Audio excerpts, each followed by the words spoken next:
Getting ready to come out here as your first training camp as head coach, what's like at the top of your list of what you want to get accomplished from the next 3.5 weeks?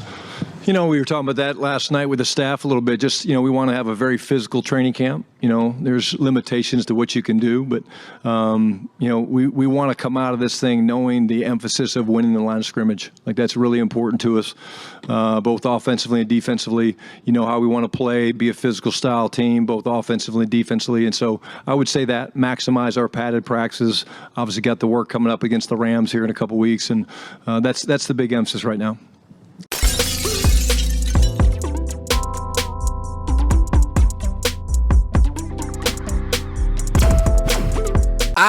Yes. Camp, we made it. And it wouldn't be camp, it wouldn't be Cowboys football, it wouldn't be Cowboys anything without a Jerry Jones, Dallas Cowboys press conference and a bunch of clickbait about nothing coming out of it, because that's what happened today. And a lot of you guys missed, to me, the headliner. The headliner to me, right, is Brian Schottenheimer has continued his message of physicality. We want to own the line of scrimmage. We want to be that type of team. We want to practice a certain way with pads on. What's going on, y'all? It's your boy, Footsie King, as always. Thank you guys for liking, sharing, subscribing. You guys are going to see me a lot this week. I'm refreshed. I'm feeling good. Cowboys Collective is right back. Footsie King is right back, giving you guys nuggets.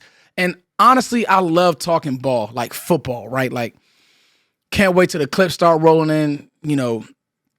Johnny asked a great, here's Johnny. He asked a great question about, what Brian Schottenheimer, what do you want your mark to be on this first camp? And like, he nailed that question.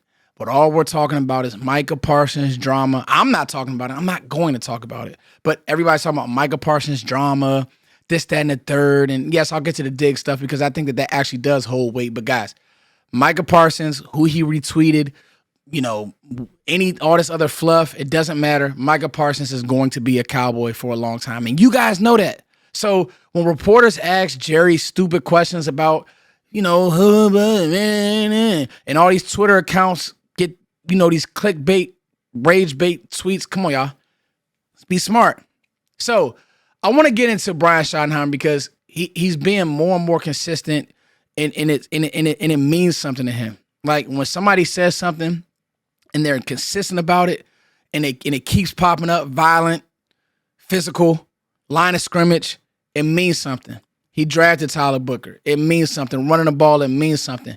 And the reason why this is important, because Brian Schottenheimer said this much today. We don't have this theme. Mike McCarthy would have these themes, and Jason Garrett would have these. We don't have these themes.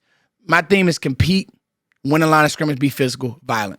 Like, I love that. That's it. Like, but a lot of people won't catch that because we're talking about stuff that really doesn't matter. But hey, at the end of the day, there's been times where this team has been out physical. So if every day, in every meeting, and every coach is screaming, preaching, and coaching the hell out of physicality, now we become a team that lives that way, that catches the ball that way, that finishes runs that way, that blocks that way, that plays defense that way, physical, violent. And when Brian Schottenheimer said that, and he said, the padded practices, we want to make the most of them. We're talking about the Rams work. You can tell that he's going to be fiery and that this team is going to take after that. And I thought that was really good on his part. I thought he didn't miss an opportunity. He gained like he's really gaining and winning me over. Because I'm going to be honest with y'all, even how he answered the Turpin question, hey man, he needs to know how to conduct himself. We're going to deal with Turpin. We're not going to talk. Like, that's what I want to see. How do you handle yourself as a head coach? When all the foolishness and all the mess and the minutia, like stuff that doesn't matter, how does Brian Schottenheimer sift through it? And I'll be honest with y'all, that was it. Because he could have danced around the question. We want to be a balanced team. Nah, man. I want to be physical. This team wants to be physical. I loved how he answered the running back question. Hey, right now, it's a clean slate for all of these guys. Check. Green flag. No red flag. Green. Bet. Because he said it. In OTAs, you don't really know how they're hitting the hole. Yeah. But when the pads come on, I know exactly who's running the ball the way I need it done. I know exactly who's blocking and pass pro the way I need it. Like, all of these things really do matter. And I think that Brian Schottenheimer, so I wanted to lead with that because you guys know my channel is film, it's real thoughts, it's not clickbait. I don't want to just get you guys in here. Obviously, I want the views, but I want to have realistic conversations. This next conversation is a very realistic conversation for me because it's been a question that I've had for a while. Like, what is up with Diggs? What is up with Trevon Diggs? I want you guys to listen to this. We expect him to be leading. But that's not new. That goes all the way back. Dion was not necessarily given to come to the weight room. And I explained to him that it meant a lot for him to be in there. I said, does the fact that I have more weight trainers and more equipment and I work hard every day have anything to do with it? And I said, it needs to have some show with it, and so that all the team and everybody can do it. He said, you're wrong. Done. I get it. But it's important. It's important to have the right body language in every respect when you are one of those rare, financially paid and gifted players.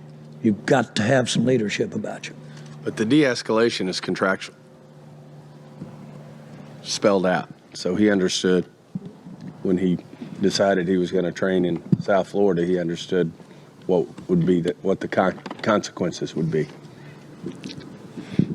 So what that says to me is the Joneses, and if you guys want to pay attention and hang on to every word that the Joneses say, hang on to this. They're not happy with Trevon Diggs. And honestly, like, why should they be? They paid you. You got hurt. You're not taking rehab serious. And I'll be honest with you, I don't know. Like, he's shooting videos, cool, of him doing this stuff. And every athlete now has their own podcast and their own video. Great, cool. Get your buddies to cut it up, edit it, cool. Looks like you're working hard.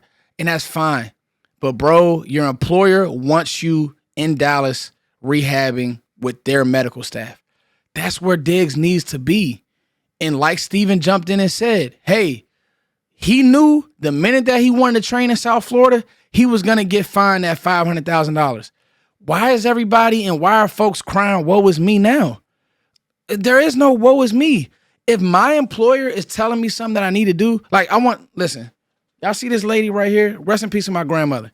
She was hard on me, bro. Like, that's why I work the way I work. You don't get no excuses. I remember one time, story time with Foots, right? I thought I was going to show up to church with like some mess on.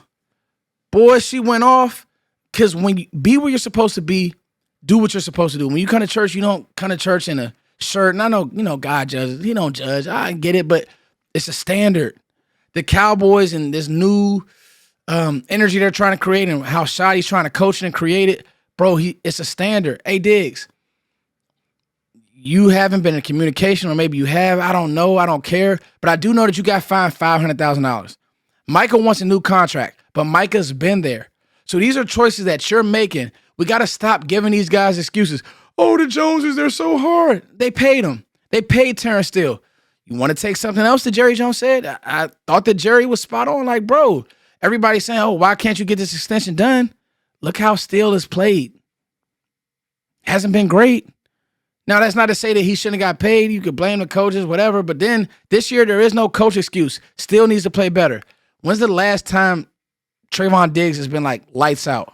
I will say, before he got hurt in that Arizona game led by Clayton Adams' run offense and, physical and how they demoralize us. And, when's the last time Trevon Diggs has been like lights out? I don't know. You guys tell me. And so to me, it's just one of those things that I just look at Diggs and like, I know that this team is better with a healthy Diggs, but the team needs Diggs to get back, lock in, and get healthy with these trainers.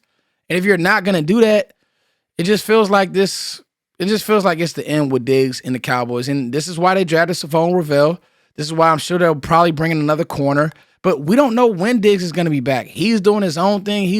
I'm in the DMV, bro. He running around with Shy Glizzy and hanging out, and that's fine. You around 37th with with little kids, bro. But like, it's just like, we need you as a Cowboy, this is not the analyst in me. This is like the Cowboys fan in me. Like, bro, you have an opportunity to lock in with this team because it's going to go like this. Then it's like we'll be reading, man, Trevon Diggs out the league. Like, come on, bro. I wish he was here. Is he at camp? I don't know. I just know the fact that the Joneses spoke like that, because they don't speak like, they'll talk in circles. When they spoke like that, that just let me know it ain't good, bro. So that's that. A few more notes, man. Obviously, the running back battle is alive and well. Again, Kevontae Turpin, unacceptable. I think, Nick Harris did a great job of kind of like, recapping the presser. But to me, I think that Brian Schottenheimer is doing a great job of running this camp and running this. Well, the camp hasn't started, but being a head coach. Like, he's already knocking it out the park because he's being consistent.